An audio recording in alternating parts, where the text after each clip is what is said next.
Kalau Pak Habibie itu menjadi wakil presiden, rupiah terhadap dolar akan melampaui 16.000, akan melampaui sampai 20.000. Jadi jangan dia begitu kan? Iya. Tapi belakangan. Nah, tetapi saya dalam hal itu tidak terus berdebat. Ngapain? Saya kerja keras untuk membuktikan bahwa dia keliru. Akhirnya waktu itu bagaimana? Akhirnya waktu sudah begitu, itu kehebatan dari Pak Lee Kuan Yew.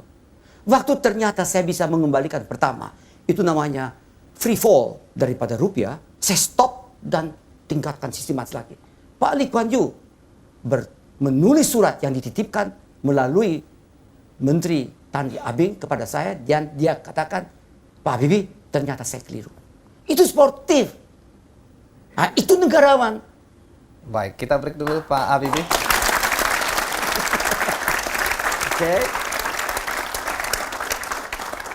Anda ini presiden apa? Naif.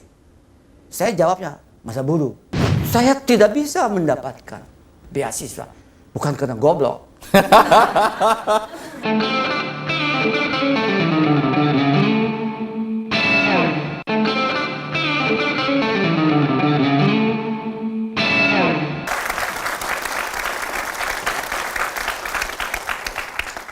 Pak Habibie, di dalam buku ini Anda juga mengungkapkan satu hal yang relatif sensitif, yaitu ketika ada sebuah gerakan tentara dan diduga kuat adalah dari Kostrad, kemudian Pangap, waktu itu Pak Wiranto melaporkan kepada Anda bahwa ada gerakan tentara dari Kostrad ke istana dan juga ke kawasan Kuningan di rumah Anda.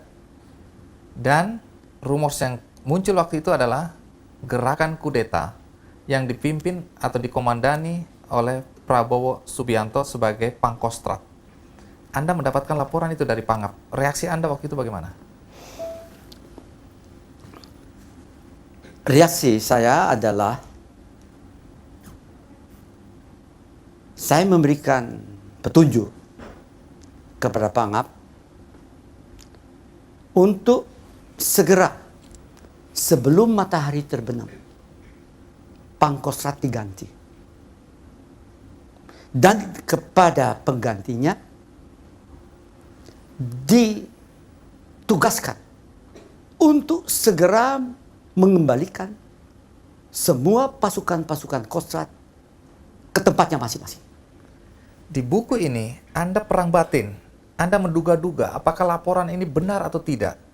Kemudian Anda berkesimpulan, ya benar, ada upaya kudeta. Bagaimana Anda bisa secepat itu memastikan bahwa memang laporan itu benar? Pertama, saya tidak berasumsi adanya kudeta.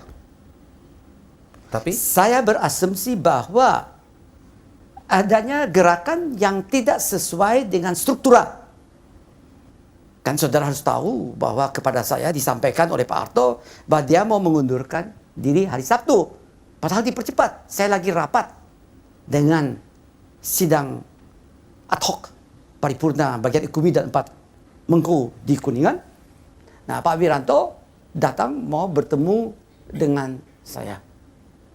Saya tidak mau diganggu karena saya konsentrasi memikirkan keadaan dan saya membuat catatan-catatan apa yang harus dilaksanakan ada dalam buku itu. Nah, sekarang keesokan harinya waktu saya terima Pak Wiranto itu mendapat petunjuk dari saya. Segera diperhatikan bahwa tidak ada yang boleh bertemu dengan saya tanpa koordinasi dengan Anda. Memang karena Pak Prabowo itu mungkin ya dekatlah dengan presiden. Jadi dia normal saja masuk ke presiden. Kata bapaknya kan, bapak mertuanya normal saja, wajar, tidak bisa disalahkan. Nah, tetapi makin lama makin naik, makin lama tentunya ya tidak sesuai lagi dengan sumpah prajurit. Itu saya harus koreksi. ya. Koreksi itu ada petunjuk. Nah, sekarang yang penting adalah Pak Wiranto itu waktu datang bertemu dengan saya. Pagi-pagi, dia belum melaporkan, dia bilang, Pak, saya mau laporkan sama Bapak, saya mendapat kepres. Mengapa? Kalau keadaannya membutuhkan, misalnya terjadi Chaos. maka beliau dengan kepres itu bisa bertindak untuk mengamankan bangsa. Seperti Super Semar. Seperti Super Semar. Terus Anda bilang apa? Saya bilang pertama, saya terkesan orang ini jujur. Mengapa begitu? Karena waktu saya Menteri Riset dan Teknologi sedang sholat Id di Masjid Istiqlal? Istiqlal, saya duduk itu dengan para menteri sambil tunggu Pak Harto. Ada seorang muda pakai batik datang dari belakang. Dia bilang, Pak Habibie, saya Wiranto. Saya lihat, Wiranto siapa ya? Karena bekas ajudan Bapak. Oh ya, di mana Anda sekarang? Oh, saya kepala staf dari Pak Hendro di sini. Iya, Jakarta. Jakarta. Ada apa sih, Pak? Pak, saya sangat terkesan dengan Bapak mendirikan ICMI. Saya tidak tahu nasib saya bagaimana. Kalau nanti Pak, saya harus berhenti atau apa saja terjadi, saya bisa ikut membantu membesarkan melaksanakan tugas ICMI. Oh, by all means. Itu waktu mau menghadapi sholat Id. It's okay. Itu saya tidak lupa. Terkesan sekali ya? Sangat terkesan. Nah, berdasarkan itu kesimpulan saya ini, jenderal ini Orang baik. orang baik.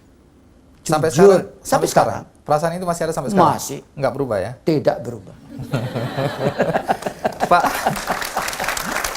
Pak Habibie, sehari kemudian atau beberapa hari kemudian Pak Prabowo datang kepada Anda, dia merasa tersinggung atas pencopotan itu. Dia merasa Anda sudah menghina keluarga Sumitro dan juga keluarga Soeharto. Benar. Bagaimana kejadian? Ya, waktu itu saya baru saja mengumumkan susunan kabinet. Saya masuk ke ruang kerja presiden.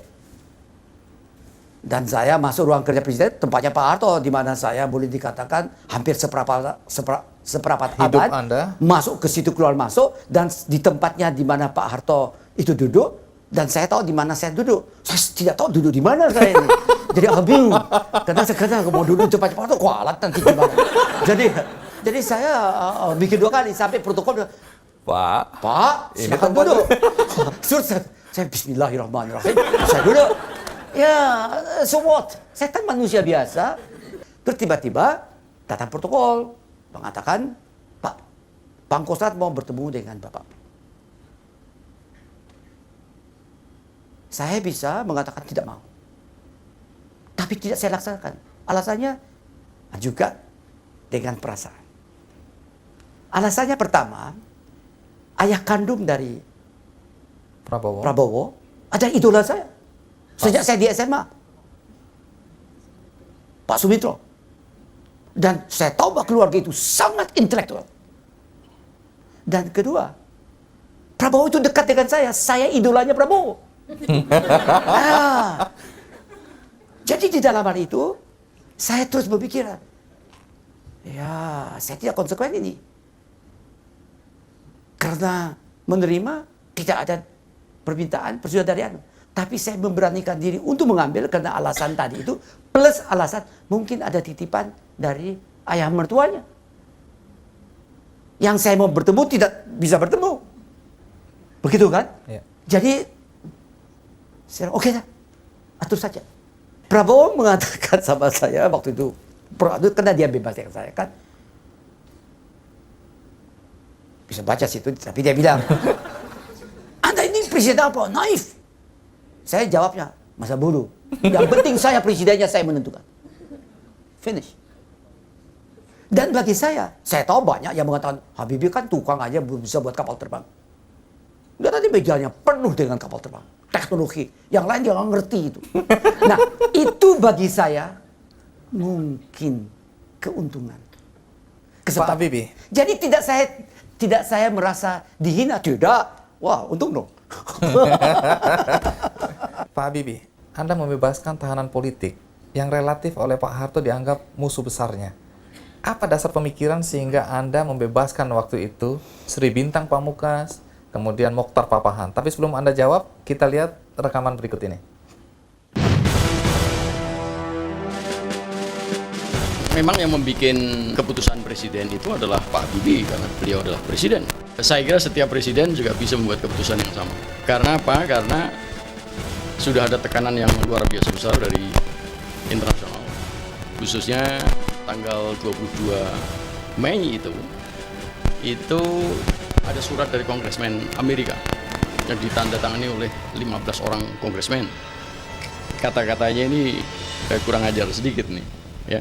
Katanya we respectfully suggest that there are a number of preliminary steps, langkah awal yang dipakai untuk membuktikan bahwa Anda benar-benar reformis adalah ini. 8 langkah tadi itu, antara lain membebaskan political prisoners.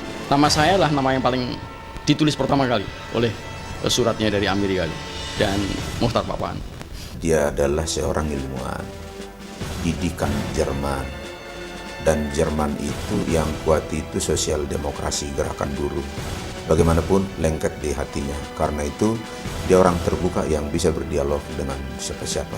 Sebelum wakil presiden baik-baik, tapi sudah wakil presiden dan menjadi presiden menjadi tidak baik. Bukan dia yang tidak baik, kami yang menjauh dari dia begitu dia wakil presiden. Waktu itu Jaksa Agung agak keberatan atau mungkin mempertanyakan kembali apakah dua nama yang kita sebutkan tadi, Sri Bintang Pamungkas dan Muchtar Papahan sebagai tahanan politik ingin Anda lepaskan. Bagaimana dasar pemikiran sehingga dua nama ini Anda minta dibebaskan juga? Karena mereka adalah eksponen. Saudara Papahan ada eksponen dari Serikat Buruh. Dan saudara Sri Bintang ada eksponen dari kaum intelektual. Dan saya berpendapat dan berkeyakinan, kebebasan orang berpikir dan mengembangkan wawasan dan kritis adalah awal dari mulainya proses, boleh dikatakan, peningkatan produktivitas. Baik.